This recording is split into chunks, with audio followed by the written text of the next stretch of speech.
Sejumlah ledakan dilaporkan mengguncang wilayah ibu kota Ukraina di Kiev pada Minggu 5 Juni. Peristiwa ini terjadi di tengah pertempuran yang ada di Severodonetsk. Hal ini sekaligus sebagai serangan pertama di Kiev setelah beberapa pekan mulai berangsur normal. Dilansir oleh Tribunnews.com via The Straits Times, wali kota Kiev Vitali Klitschko dalam telegram menjelaskan, ledakan terjadi di distrik Darnitsky dan Dniprovsky. Klitschko mengatakan saat ini petugas berwenang sudah ada di lokasi untuk menangani kejadian tersebut. Sementara itu, seorang saksi mata mengungkapkan setelah ledakan tampak asap tebal di wilayah kota. Sirene tanda serangan udara juga dibunyikan lebih awal di sebagian besar Ukraina termasuk Kiev. Sejauh ini belum ada laporan korban tewas, namun ada satu orang yang dilarikan ke rumah sakit. Serangan ini dilakukan di tengah pertempuran yang terjadi di Severodonetsk. Sebelumnya, Presiden Ukraina Volodymyr Zelensky mengatakan Rusia telah menyerang sebuah biara Ortodoks Ukraina awal abad 17 di Ukraina Timur pada Sabtu 4 Juni. Serangan ini juga mengakibatkan gereja utama terbakar. Terkait hal tersebut, Zelensky kemudian menyerukan agar Rusia dikeluarkan dari Badan Kebudayaan PBB UNESCO. Kemudian dalam serangan pada Rabu 1 Juni dilaporkan 2 biarawan dan 1 biarawati tewas. Tudingan ini pun langsung dibantah oleh Kementerian Pertahanan Rusia dan mereka menuduh balik. Rusia juga menegaskan mereka tak menargetkan warga sipil.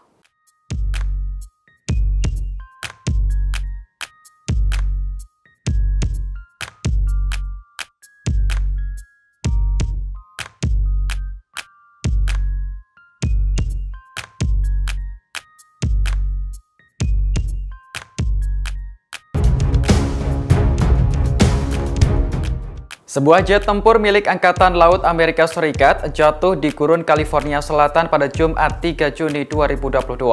Dalam kecelakaan ini, seorang pilot dilaporkan tewas. Jet tempur dengan tipe FA-18E Super Hornet jatuh di sekitar Trona pada Jumat sore waktu setempat. Trona berjarak sekitar 230 mil tenggara pangkalan jet tempur di Naval Air Station Lemoore, California. Dikutip dari Sky News, tidak ada laporan warga sipil yang terluka. Namun seorang pilot telah dinyatakan tewas dalam insiden jatuhnya jet tempur itu. Pihak Angkatan Laut Amerika Serikat hingga saat ini belum merilis identitas korban. Petugas pemadam kebakaran federal dari Stasiun Senjata Udara Angkatan Laut Danau Cina dan pasukan keamanan Angkatan Laut langsung menuju lokasi kecelakaan. Dikutip dari AP News, kecelakaan jet tempur ini rupanya bukanlah yang pertama kali terjadi. Pada tahun 2019, sebuah Super Hornet Angkatan Laut jatuh di Taman Nasional Death Valley selama misi pelatihan rutin. Insiden itu menewaskan pilot dan melukai 7 pengunjung taman yang terkena puing-puing. Lalu pada Oktober 2021 lalu, sebuah Super Hornet Angkatan Laut dari Stasiun Udara Angkatan Laut Cina Lake juga jatuh.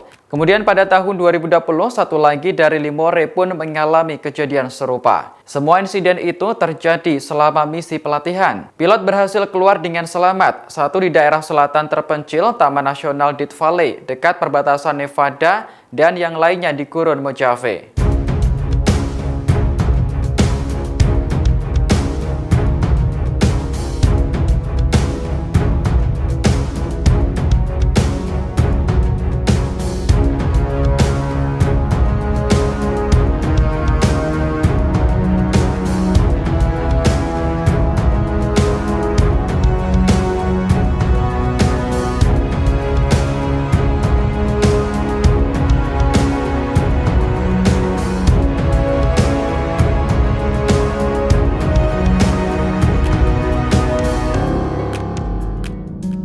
Presiden Rusia Vladimir Putin menyatakan siap mendukung Ukraina mengekspor komoditas lewat wilayah pelabuhan yang dikuasainya, termasuk Mariupol. Selain itu, Putin menegaskan Rusia menjamin keamanan kegiatan tersebut. Hal ini sekaligus memenuhi seruan yang dilontarkan oleh PBB terkait pemulihan kondisi pangan dunia buntut invasi ke Ukraina. Dilansir oleh Tribunnews.com via TASS Minggu 5 Juni, Putin berujar Rusia mendukung Ukraina melakukan ekspor biji-bijian melalui pelabuhan yang dikendalikannya. Untuk diketahui, sejak konflik antara Ukraina dan Rusia, harga gandum dunia melambung tinggi. Lebih lanjut, Putin menekankan bahwa Rusia tak mengajukan syarat apapun terkait kegiatan ekonomi tersebut. Menurutnya, saat ini banyak kapal yang tertunda di pelabuhan Ukraina imbas konflik yang terjadi. Putin menyebut banyak kru kapal yang ditahan hingga saat ini.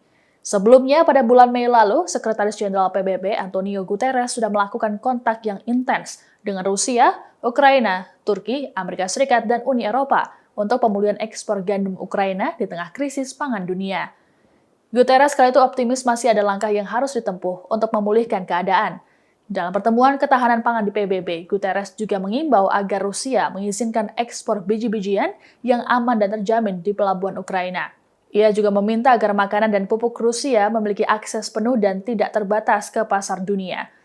Diketahui perang Rusia-Ukraina telah menyebabkan harga global untuk biji-bijian, minyak goreng, bahan bakar, dan pupuk melambung. Guterres memperingatkan kondisi ini akan memperburuk krisis pangan, energi, dan ekonomi di negara-negara miskin. Selama invasi berlangsung, Ukraina melakukan ekspor komoditas lewat kereta api dan pelabuhan kecil di Sungai Danube.